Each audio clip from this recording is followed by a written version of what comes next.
terms of feeling, it's an adrenaline rush. It's a massive, massive adrenaline rush. You get all those sort of endorphins, like I say, running just through your body, and you take every single feeling you get from the second you walk into the venue and can hear the audience starting to mingle in, and you can pick up the atmosphere developing, and there's electricity in the room, and you can feel there's energy there. And then, you know, when you hear the music start, someone introduces you on, and you get on there, and, you know, you just get hit with this wall sometimes. I mean, there's been nights where, yeah, genuinely I've come on stage and you can just feel this wall of energy everywhere, and you don't get that sat answering phones or sending emails.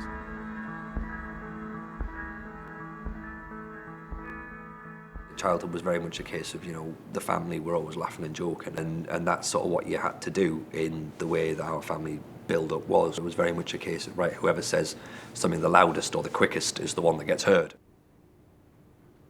My mum was one of 3 sisters, so they would always sort of like vie for attention, and then there was me and my brother, so then we'd vie for attention. And I think that sort of like builds from the seeds are sort of like sown at that point. Etc. etc.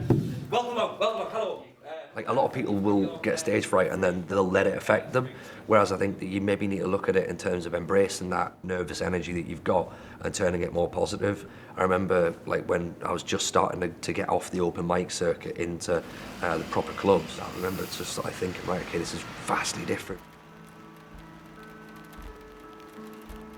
Obviously you want to do a good job, you know, it's not like working in an office, for example, where you can work there for 8 hours, and maybe if you haven't done your best, it's not really going to show, you know.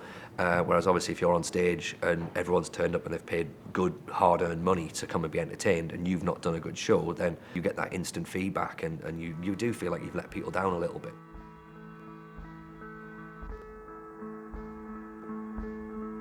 The deep-seated psychological root of any stand-up comic is that they want to be loved. You know, that's the whole thing. Like, you want to make people happy. I mean, at the end of the day, that's what we do. We make people happy. You know, laughter is a sign of happiness. It creates a rush of endorphins throughout the body, which makes you feel good. You know, in the same way that potentially eating something like chocolate has the same effect. You know, or being in love has the same effect. It's all about an internal sort of feeling.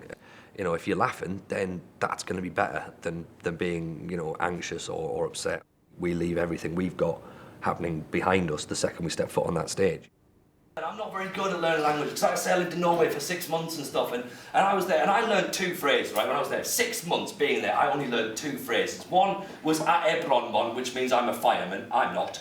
And then the second one is Famtifira Gravlinga Tokke, which means there are 54 badgers on a roof. When the fuck am I ever going to use that? Right?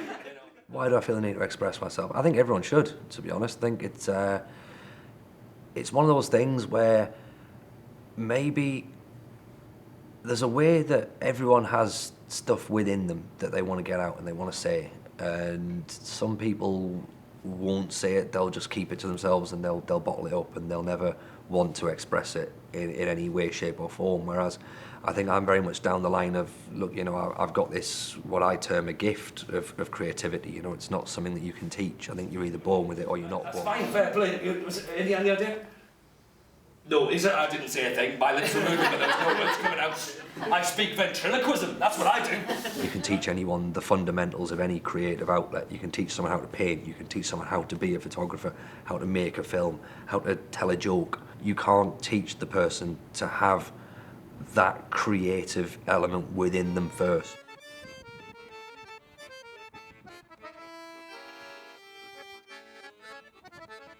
And it's the same with comedy, you know, you're looking at a way of expressing words in an order that people think, I've never thought of that before, and it's good. It's nice to make people think something different, and it's a feeling that you get when you can sort of connect with someone and say, look, you know, this is the topic I'm talking about, and they maybe haven't thought about it the way you've thought about it, and that's quite nice.